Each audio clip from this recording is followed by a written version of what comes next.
Saludos a todos los que están observando este video. Es para mí un placer estar aquí, espero se encuentren muy bien.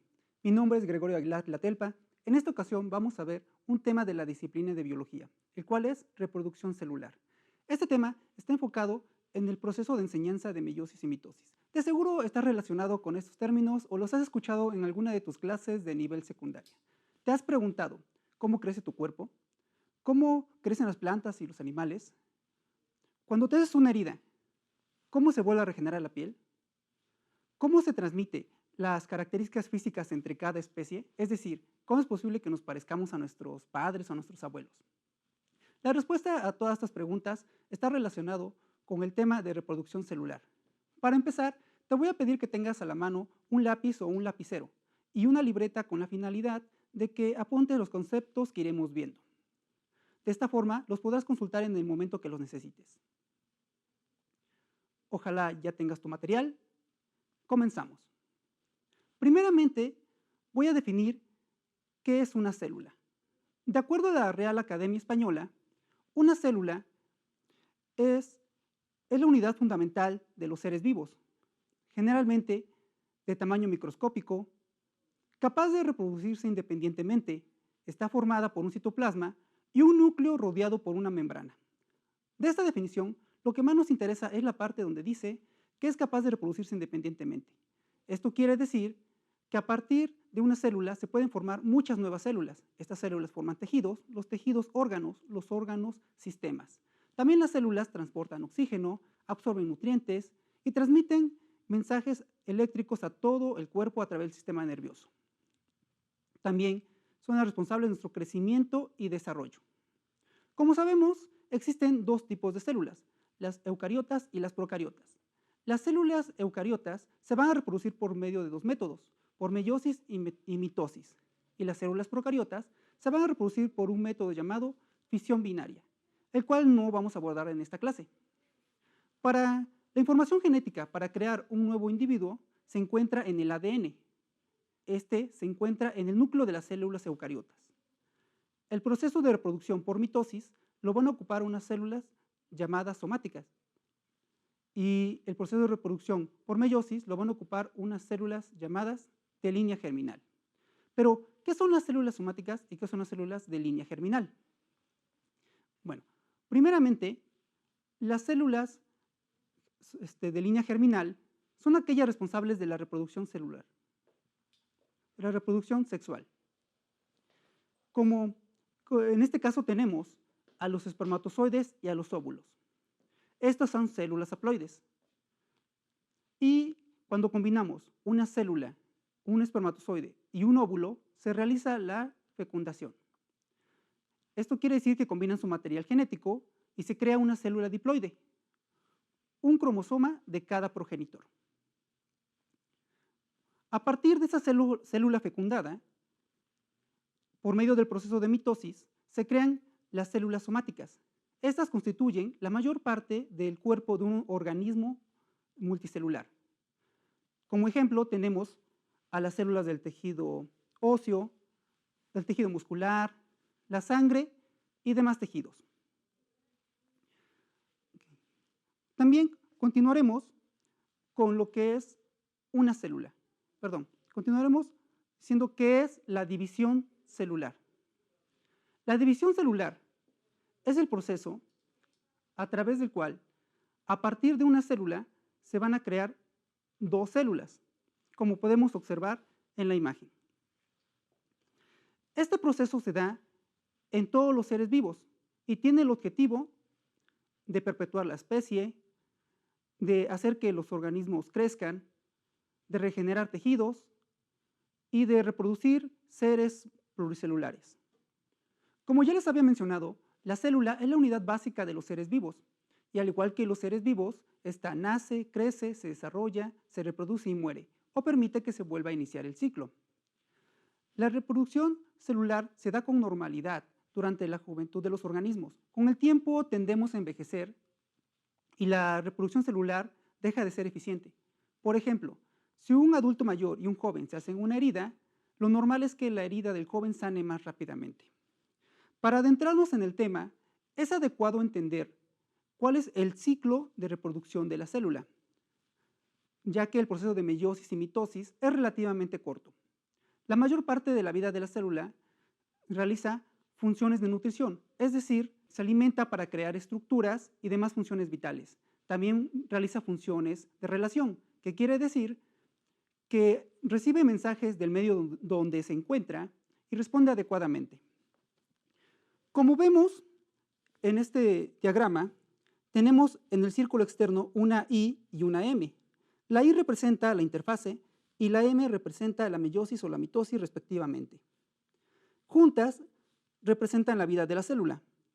La interfase es el periodo en donde la célula se encuentra en la mayor parte de su vida. Se divide en 3 fases, las cuales están denominadas como G1, S y G2. La fase de G1 o de primer intervalo, en esta la célula va a aumentar casi al doble de su tamaño, debido a que realiza una gran cantidad de síntesis de proteína. También aumenta el tamaño de los organelos y el volumen del citoplasma. Como se darán cuenta, también hay un G0. En esta fase se da cuando la célula no pasa a la fase S y se queda en la fase G1. La célula se queda en estado quieto y no se reproduce, como es el caso de las neuronas, los miocitos o los eritrocitos. En la fase S, la célula sintetiza una copia completa de ADN y duplica unas estructuras de microtúbulos llamados centrosomas, los cuales van a ser muy útiles durante la mitosis y la meiosis, ya que son las que se encargan de separar el ADN. La última fase es G2 o de segundo intervalo. En esta la célula termina de crecer y organiza su contenido para entrar en la etapa de meiosis o mitosis. Para que quede más claro el proceso de interfase, te invito a ver el siguiente video. En este diagrama está representada una célula en una forma sencilla. Únicamente coloqué lo que nos interesa para poder explicar el proceso de interfase. Lo que vemos en esta zona de color café va a representar a la membrana plasmática. En esta zona de color amarillo va a representar a la membrana del núcleo. Dentro del núcleo tenemos el ADN, pero como se aprecia, no está como generalmente lo representan, en forma de cromosomas.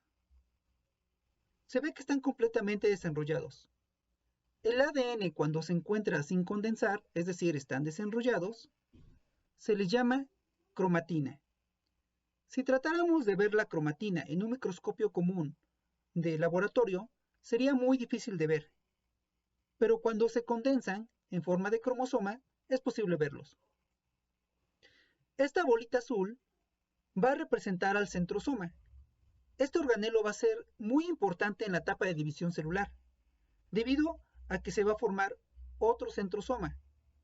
Estos se van a colocar en polos opuestos a la célula y por medio de unas proteínas llamadas microtúbulos van a atraer a los cromosomas.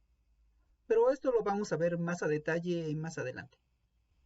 Bueno, en la fase G1, la célula se va a duplicar casi al doble.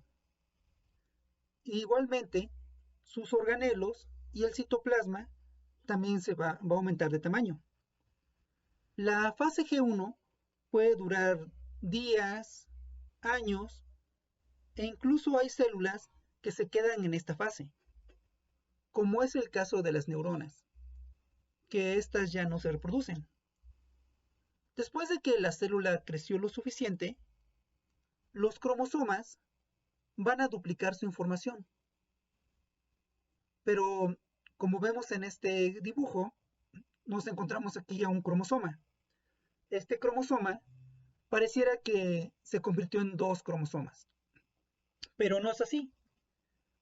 A esto le vamos a llamar cromátidas hermanas, que se sigue considerando un solo cromosoma, las cuales van a estar unidas por este punto al cual llamamos centrómero.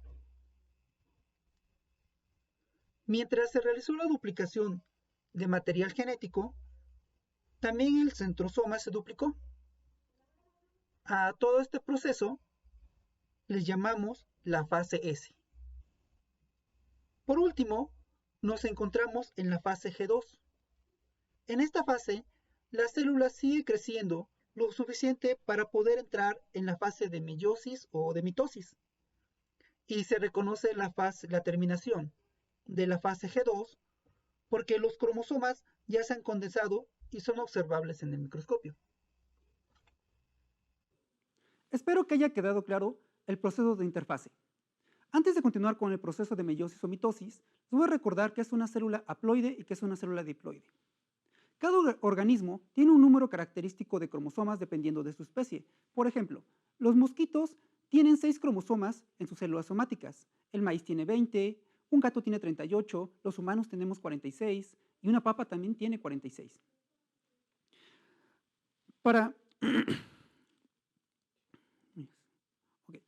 Ahora veremos el proceso de meiosis y mitosis. Para empezar, en la mitosis, a partir de una célula se crean 2 células iguales a la primera.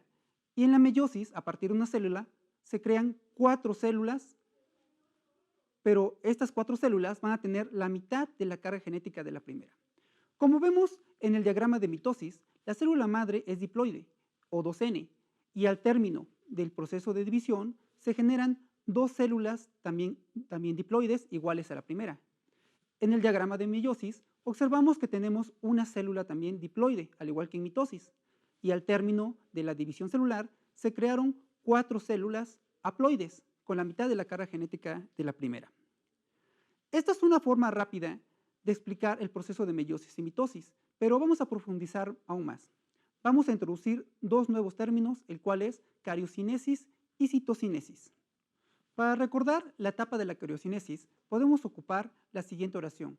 Promete Ana tejer, en el cual pro es de profase, me de metafase, ana de anafase y te de telofase. De esta forma te será fácil recordarlo.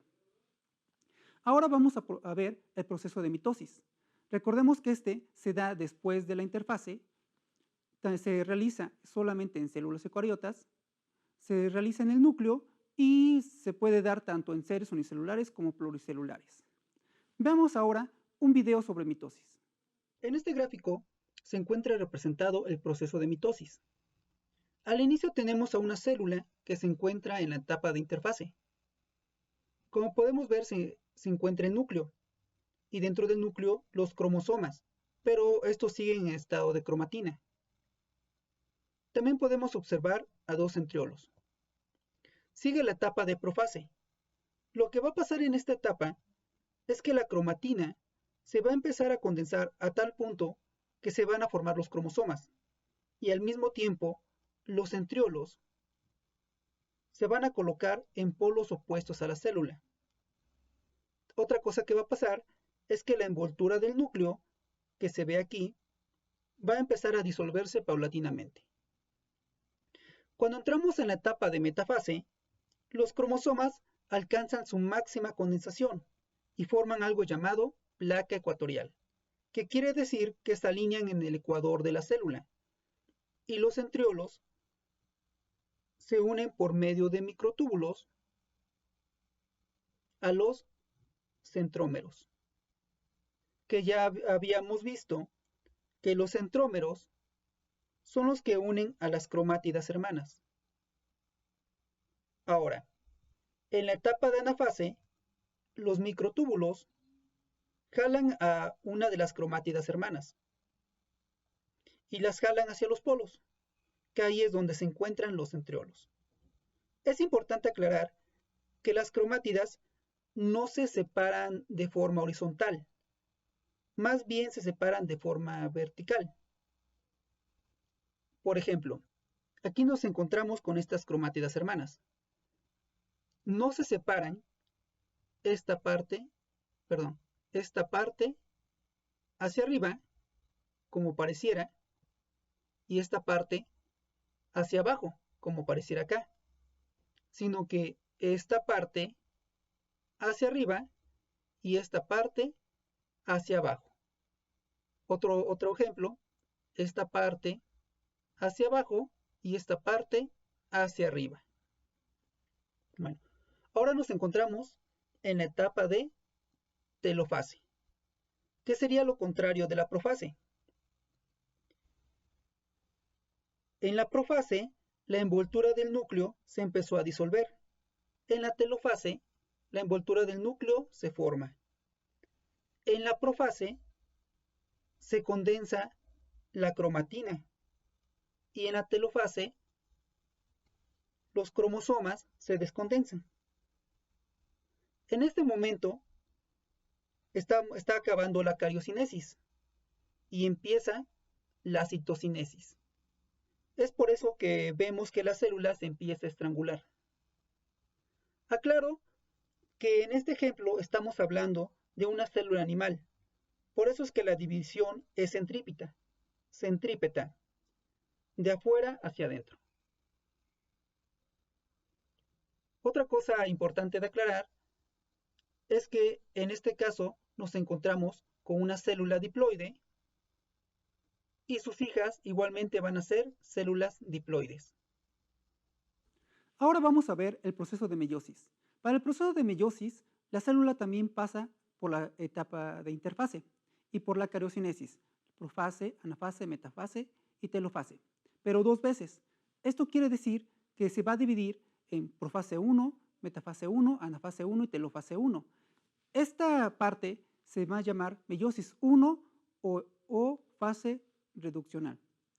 Esto se llama así porque la célula madre es diploide y va a generar células haploides. Entre la meiosis 1 y la meiosis 2 hay una etapa que se llama intercinesis.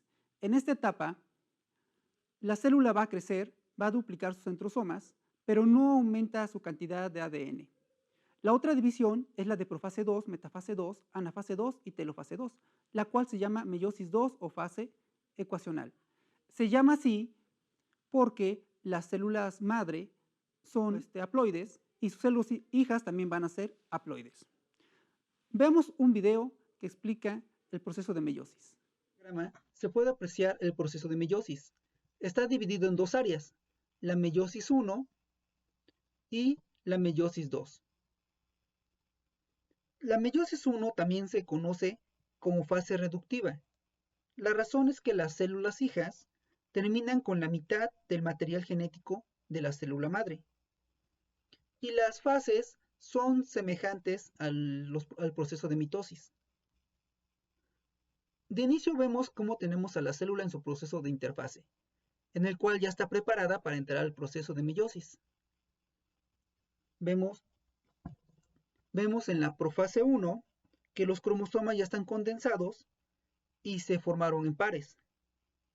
Se produce el entrecruzamiento y la recombinación genética que permite el intercambio de partes de cadenas de ADN que dan lugar a un nuevo material genético. Por eso es muy importante la profase 1, porque en esta fase se realiza intercambio de material genético entre los cromosomas. Seguimos con la metafase 1. En esta fase, los pares homologados se alinean para que produzca la separación. En la anafase 1, los cromosomas se separan moviéndose a extremos opuestos de la célula, mientras que las cromatidas hermanas permanecen juntas. ¿Sí? Como podemos apreciar, las cromatidas hermanas no se separan, siguen juntas todavía. En la telofase 1 se forman células haploides. Cada cromosoma tendrá 2 cromatidas hermanas, que ya no serán iguales entre sí. La información genética que contiene esta célula ya no va a ser la misma que esta célula. Por último, la citocinesis, en la cual observamos que las células ya están divididas. Ahora entramos en la fase de meiosis 2. En la meiosis 2, primero se pasa por un periodo que se llama intercinesis. En este periodo es en el cual las células crecen un poco más y se preparan igualmente para entrar en la segunda etapa de meiosis. La meiosis 2 también se conoce como fase duplicativa y es la etapa en la que se separan las cromatidas produciendo un par de células hijas, cada una con la misma cantidad de material genético. Iniciamos con la profase 2. Aquí, al igual que en la profase 1, los cromosomas se condensan. En la metafase 2, los cromosomas se alinean para, separarse a, a los polos. En la anafase 2, las cromátidas hermanas se separan en extremos opuestos de la célula. Y en la telofase 2, los gametos recién formados, los cuales ya son haploides, cada cromosoma tiene solo una cromátida. El producto final de la meiosis son espermatozoides u óvulos. Para puntualizar, voy a explicar cuál es la importancia de los procesos de meiosis y mitosis. En la mitosis, a partir del cigoto, que es la célula que se forma con la unión del gameto masculino y femenino, se van a formar los millones de células que componen un organismo pluricelular. También permite el aumento del número de células que van a ayudar a que los organismos crezcan, reparen tejidos. Ahora la meiosis. En el proceso de meiosis hay intercambio de cromosomas. Esto permite que haya una gran variabilidad genética de especies. También permite la creación de los gametos masculinos y femeninos que al unirse forman una nueva vida. Ahora vamos a comparar el proceso de mitosis y meiosis. Por definición, la mitosis es el proceso de división nuclear en la que se generan dos núcleos con el mismo número de cromosomas de la célula de origen. Y la meiosis es el proceso de división nuclear que origina 4 células con la mitad del número de cromosomas de la célula de origen. La mitosis se divide en 4 fases: profase, metafase, anafase y telofase. Y la meiosis se divide en 8 fases dividida en 2 grupos. En la meiosis 1 tenemos la profase 1, metafase 1, anafase 1 y telofase 1. En la meiosis 2, profase 2, metafase 2, anafase 2, telofase 2. En la mitosis solo hay una división nuclear. Esto se debe porque al final de la cariocinesis, la célula madre se dividió solo una vez, en 2 células hijas. Y en la meiosis tenemos 2 divisiones nucleares porque al final de la meiosis 1, la célula madre se dividió en 2 y después en la meiosis 2, esas 2 células se volvieron a dividir otra vez en 2. En la mitosis no hay intercruzamiento o recombinación cromosómica porque las células hijas son iguales a las células madre. Y en la meiosis sí hay intercruzamiento de cromosomas. Esto permite que haya una gran variabilidad de fenotipos. Como resultado en las mitosis, nos va a dar que la célula madre va a crear a 2 células hijas con la misma cantidad de material genético. Y en la meiosis nos da como resultado que nos va a dar 4 células con la mitad del material genético. Como ejemplo, en la mitosis tenemos que las células de la dermis proliferan para renovar las células de la piel, es decir, la piel se regenera continuamente. En la meiosis tenemos a las células germinales, los cuales son los óvulos y los espermatozoides. Lamentablemente, el proceso de meiosis y mitosis no son perfectos. Como en la meiosis hay entrecruzamiento genético, puede haber algún tipo de mutación y originar a algún ser vivo con alguna enfermedad. Por ejemplo, fibrosis quística, anemia falciforme, daltonismo, miopía, entre muchas enfermedades. A la mitosis también se pueden generar otras enfermedades, como es el cáncer, cáncer de pulmón, cáncer de mama, cáncer de colon, leucemia. En una reproducción celular normal, las células cumplen con su función y mueren o son reemplazadas por otras células. Pero cuando una célula es cancerígena, esta se reproduce muy rápidamente invadiendo tejidos y órganos. Esto es altamente perjudicial. Espero que esta clase te haya servido para comprender el proceso de reproducción por meiosis y mitosis. Si revisas alguna otra referencia, tal vez algunos términos varíen, pero varían poco, así que no creo que tengas problema. El día de hoy vimos qué es las células somáticas y germinales, qué es la división celular, qué es la interfase, las fases de la mitosis, las fases de la meiosis, qué es la citocinesis y algunas enfermedades genéticas. Hasta aquí llegó la clase. Fue un placer para mí haberla dado. Espero haber sido claro en la explicación. Si todavía tienes dudas o quieres saber más, te invito a buscar referencias en fuentes confiables o consultar con tu docente. También te invito a que discutas el tema con familiares o amigos. De esta forma te será más fácil recordarlo a futuro. Soy el docente Gregorio Aguilar Latelpa y te invito a aprender algo nuevo cada día.